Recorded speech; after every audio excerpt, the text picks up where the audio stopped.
everyone, నేను మీ Venkata Jaganmohan Rao. Welcome to Jagan's English board. యాక్చువల్గా మనం 10th class mathematics first chapter real నెంబర్స్ని డిస్కస్ చేస్తున్నాం. ఇందులో భాగంగా మనకి ఈ చాప్టర్లో ఎక్సర్సైజ్ 1.1లో మనకి వచ్చిన ప్రాబ్లం ఇచ్చిన ప్రాబ్లం ఒకసారి చూద్దాం. Check whether 6 to the power of n can end with the digit 0 for any natural number n. So ఈ ప్రాబ్లంలో మనకి 6 to the power of n అనే ఒక మ్యాథమెటికల్ క్వాంటిటీ ఇచ్చారు. ఇందులో n అనేది variable. So n is a natural number అని కూడా చెప్పాడు. సో ఇటువంటి ప్రాబ్లం మనం ఎక్సర్సైజ్ 1.1లో ఇప్పుడు చేయకముందు మనకి ఎగ్జాంపుల్ ప్రాబ్లం ఒకటి ఇచ్చినాడు. అందులో మనకి ఇచ్చినటువంటి mathematical quantity 4 to the power of n. So 4 to the power of nతో మనం ఎగ్జాంపుల్ ప్రాబ్లం ఎలా సాల్వ్ చేయాలో మనం ఒకసారి నేర్చుకున్నాం. ఒకవేళ నేను ఆ వీడియో కూడా చేస్తున్నాను, ఆ వీడియో చూడకపోతే దయచేసి మళ్ళీ ఒకసారి ఆ వీడియో చూడండి. రైట్, ఇప్పుడు మనకి ఇచ్చిన ప్రాబ్లంలో మనకి ఇచ్చిన mathematical quantity 6 to the power of n. 6 to the power of nలో n అనే వేరియబుల్ అటాచ్ చేస్తున్నారు. n అంటే న్యాచురల్ నెంబర్స్ అని అర్థం. రైట్, మనం n అంటే న్యాచురల్ నెంబర్స్ని యూజ్ చేసినప్పుడు అంటే 1 నుంచి అన్లిమిటెడ్ నెంబర్స్ ఉంటాయి న్యాచురల్ నెంబర్స్. ఈ న్యాచురల్ నెంబర్స్ యూజ్ చేసినప్పుడు మనం ఎన్ని పాసిబిలిటీస్ రాయొచ్చు అంటే అన్లిమిటెడ్ పాసిబిలిటీస్ని మనం రాయడానికి అవకాశం ఉంటుంది. Like 6 to the power of 1, 6 to the power of 2, 6 to the power of 3, 6 to the power of 4, అలాగ అన్లిమిటెడ్ పాసిబిలిటీస్ని మనం రాసుకుంటూ వెళ్ళచ్చు. రైట్, మనం అన్లిమిటెడ్ పాసిబిలిటీస్ని రాయగలిగినప్పుడు దాని యొక్క రిజల్ట్స్ కూడా అన్లిమిటెడ్ స్పెసిఫిక్ రిజల్ట్స్ కూడా వస్తాయి. కాబట్టి 6 to the power of 1 అంటే 6, 6 to the power of 2 అంటే 36, 6 to the power of 3 అంటే 216, 6 to the power of 4 అంటే 1296, 6 to the power of 5, 6 to the power of 6 ఇలా కంటిన్యూస్గా అన్లిమిటెడ్ పాసిబిలిటీస్ చేయొచ్చు. Unlimited possibilities unlimited specific results కూడా మనం పొందొచ్చు. రైట్, అయితే ఇప్పుడు ప్రాబ్లం ఏమడిగారంటే 6 to the power of n can end with a digit 0. So ఇప్పుడు మనకి కొన్ని రిజల్ట్స్ వచ్చాయి. ఈ రిజల్ట్స్లో వచ్చినటువంటి రిజల్ట్స్లో ఎండ్ డిజిట్ అంటే యూనిట్స్ ప్లేస్లో ఉన్నటువంటి డిజిట్ అంటే ఇక్కడ 6 ఉంది, ఇది సింగిల్ డిజిట్, ఎండ్ డిజిట్ కూడా 6. ఇక్కడ ఇది double digit number. So 36 is a double digit number. దీంట్లో యూనిట్స్ ప్లేస్ అంటే ఎండ్ డిజిట్లో 6 ఉంది. సో ఇక్కడ 216లో ఎండ్ డిజిట్లో 6 ఉంది, 1296 ఎండ్ డిజిట్లో కూడా 6 ఉంది. సో ఇక్కడ అన్నిటినీ గమనిస్తే మనకి ఎండ్ డిజిట్లో అన్నిట్లోనూ 6 వచ్చింది. కానీ మనకి ప్రాబ్లం ఏమడిగారంటే 6 to the power of n అనే మ్యాథమెటికల్ క్వాంటిటీలో n అంటే న్యాచురల్ నెంబర్ యూజ్ చేసినప్పుడు వచ్చినటువంటి రిజల్ట్స్లో ఏదైనా న్యాచురల్ నెంబర్కి n వచ్చినటువంటి రిజల్ట్స్లో ఎండ్ డిజిట్ 0 వస్తుంది అన్నారు. మనం ఇప్పుడు చూసాం ఎండ్ డిజిట్ 0 వచ్చిందా అంటే 0 రాలేదు. అన్నిటినీ గమనించినప్పుడు అన్నిట్లో 6 వచ్చింది. 6 to the power of n natural numbers use చేసినప్పుడు వచ్చినటువంటి రిజల్ట్స్లో ప్రతి ఎండ్ డిజిట్ కూడా మనకి 6 వచ్చింది, కానీ 0 రాలేదు. అఫ్ కోర్స్ 0 రాదు కూడా. రైట్, 0 రాదన్న విషయం మనకు తెలుసు. ఎందుకు రాదన్న విషయం మనం ఒకసారి చెక్ చేద్దాం. Okay, 6 to the power of n అంటే న్యాచురల్ నెంబర్ యూజ్ చేసినప్పుడు వచ్చిన రిజల్ట్స్లో మనకి ఎండ్ డిజిట్ ఎక్కడ కూడా 0 రాలేదు. మనం 0 రాదని ఎలా రాదు, ఎందుకు రాదని ప్రూఫ్ చేయాలనుకున్నప్పుడు suppose 6 to the power of n is equal to 10 అంటే 10 వచ్చింది అనుకుందాం. ఎండ్ డిజిట్లో 0 వచ్చింది అనుకుందాం. అంటే స్మాల్ నెంబర్, నేను ఒక నెంబర్ తీసుకున్నాను, 10 తీసుకున్నాను, 10 వచ్చింది అనుకుందాం.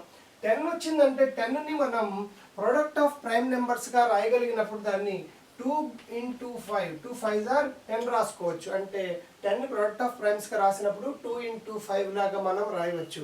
అంటే ఈ 10 అనే నెంబరు 2 చేత అంతేకాకుండా 5తో కూడా డివిజిబుల్ అవుతుంది. ఈ రెండు నెంబర్ చేత మాత్రమే డివిజిబుల్ అవుతుంది.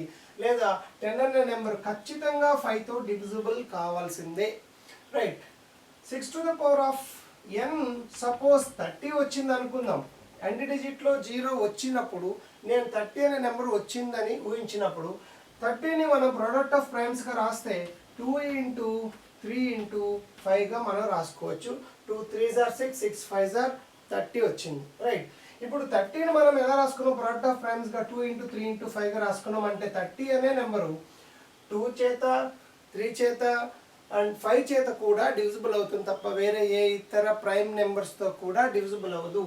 ఈ 30 అనే నెంబరు 2 3 5 అనే ఈ 3 ప్రైమ్ నెంబర్స్ చేత మాత్రమే డివిజిబుల్ అవుతుంది తప్ప వేరే ఏ ఇతర ప్రైమ్ నెంబర్స్ చేత కూడా డివిజిబుల్ అవ్వదు. అంటే 30కి 2 3 5 అనేవి ప్రైమ్ ఫ్యాక్టర్స్గా ఉన్నాయి. Right 6 to the power of n suppose 100 వచ్చింది అనుకున్నాం. 100ని మనం 2 into 5 into 5గా రాసుకోవచ్చు. అంటే 2 2s are 4, 4 5s are 20, 20 5s are 100. So ఇప్పుడు 6 to the power of n is equal to 100 అయినప్పుడు 100 మన ప్రోడక్ట్ ఆఫ్ ప్రైమ్స్గా రాస్తే 2 into 2 into 5 into 5గా మనం రాసుకున్నాం.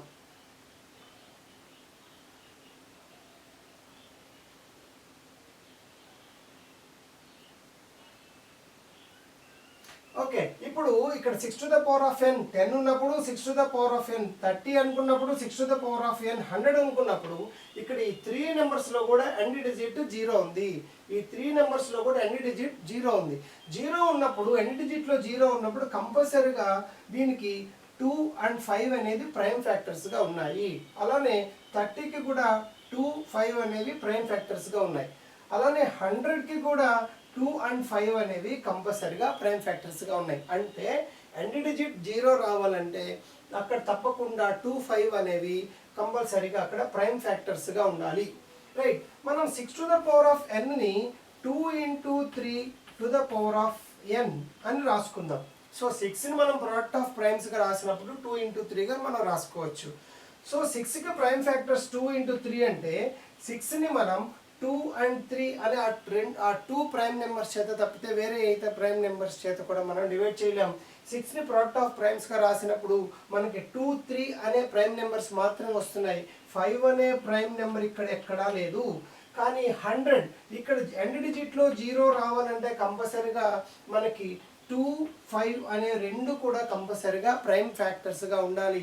కానీ 6కి మనం ప్రైమ్ ఫ్యాక్టర్స్గా 2, 3 మాత్రమే చూస్తున్నాం. దీంట్లో 2, 3 మాత్రమే ఉన్నాయి కానీ 5 లేదు. దీన్ని బట్టి మనం క్లియర్గా అర్థం చేసుకోవచ్చు. 6 to the power of nకి ఏదైనా న్యాచురల్ నెంబర్ యూజ్ చేసినప్పుడు వచ్చినటువంటి రిజల్ట్స్లో ఎక్కడ కూడా ఎండ్ డిజిట్లో 0 వచ్చే అవకాశం లేదు.